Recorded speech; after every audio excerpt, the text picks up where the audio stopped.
Compared to the bombast that surrounds much of Apple's device launches, the unveiling of the new MacBook Pro 2018 was a rather muted affair, despite the fact that the new generation of MacBook Pros offer a substantial upgrade over previous versions.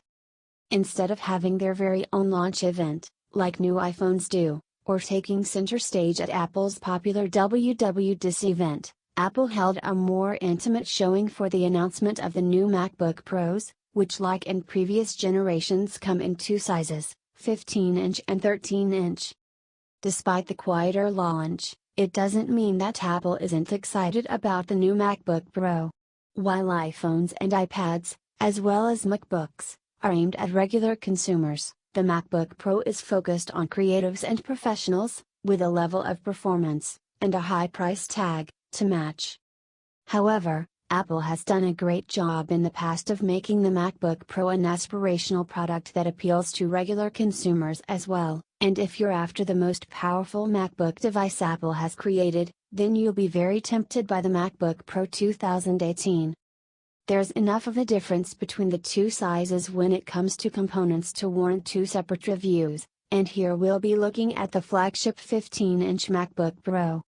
Price and availability. As with previous versions of the MacBook Pro, the 2018 version comes in a variety of configurations and prices.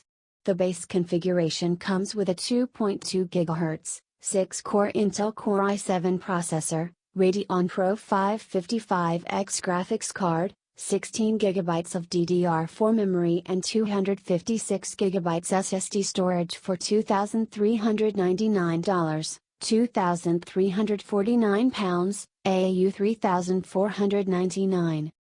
This can be configured to add a 2.9 GHz 6-core Intel Core i9 processor for $400, £350, 600 Australian dollars, more, 32 GB of RAM for $400, £360, 640 Australian dollars, more, and an upgrade to the AMD Radeon Pro 560X for an additional $100, £90, 160 Australian dollars.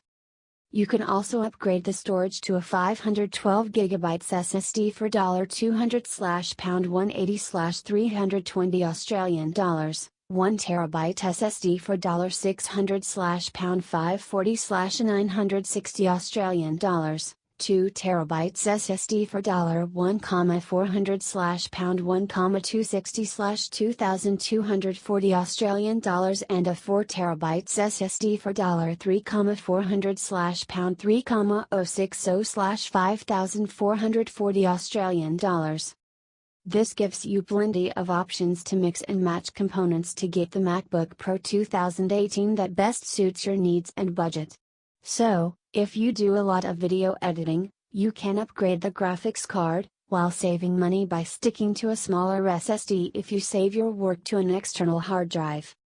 Sure, this is an expensive bit of kit, but you can't knock the hardware.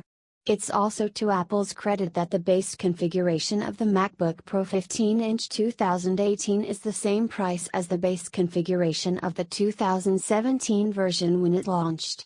So, you're getting a nice upgrade in specs for no extra money. If you're looking for a Windows 10 alternative, then the new Dell XPS 15 2018 offers similar spec options, with an option for an Intel Core i9-8950 AHK, 32 GB of DDR4 RAM and a 2 TB of KENVM SSD costing $3,299, about £2,460, $4,303 Australian dollars.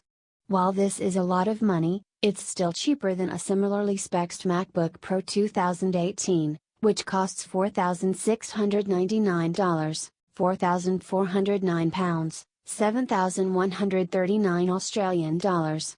That's enough of a price gap to make you seriously consider the Dell, unless you're wedded to MacOS. Design. Apple's MacBook Pros have been long lauded for their attractive designs, which fit powerful components into slim and light chassis, and Apple has taken the "if it's not broke, don't fix it" approach with the MacBook Pro 2018. This means the laptop is pretty much exactly the same design as last year, right down to the same dimensions and weight. So, The height when closed is 1.55 centimeters, 0.61 inches, and it weighs 1.83 kilograms, 4.02 pounds. That's great news for anyone who loves the design of previous MacBook Pros, and the dimensions and weight remain impressive for a powerful laptop with a 15-inch screen. It's a touch thinner than Dell's XPS 15, and weighs less than Microsoft's Surface Book 2, which tips the scales at 4.2 pounds/1.9 kilograms. These are arguably the MacBook Pro's biggest Windows-based competitors, and the fact that the MacBook Pro 2018 comfortably beats them on power, while being thinner and lighter, is a big win for Apple. All 15-inch models of the MacBook Pro 2018 also feature the Touch Bar. This is a thin glass touchscreen that runs along the top of the keyboard, and it displays context-sensitive buttons on its 2170 by 60 resolution screen. These buttons change depending on the application or task that you're performing, and they are designed to give you quick shortcuts to help speed up your workflow. Advertisement.